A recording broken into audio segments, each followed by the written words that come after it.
So ayan mga idol, dito na tayo sa pinakaunang patong. So sa pangalawang patong talaga kami nag-uumpisa sa pagta-tiles.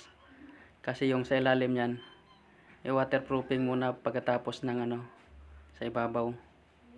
So yung unang patong, bali panghuli na. Tapos bago yung flooring.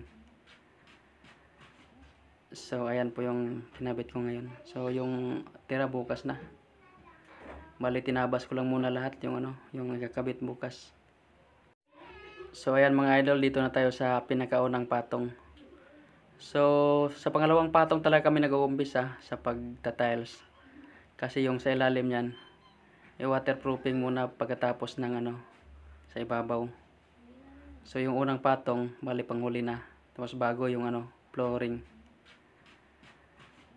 So ayan po yung kinabit ko ngayon. So yung tira bukas na. Bali tinabas ko lang muna lahat yung yung ikakabit bukas.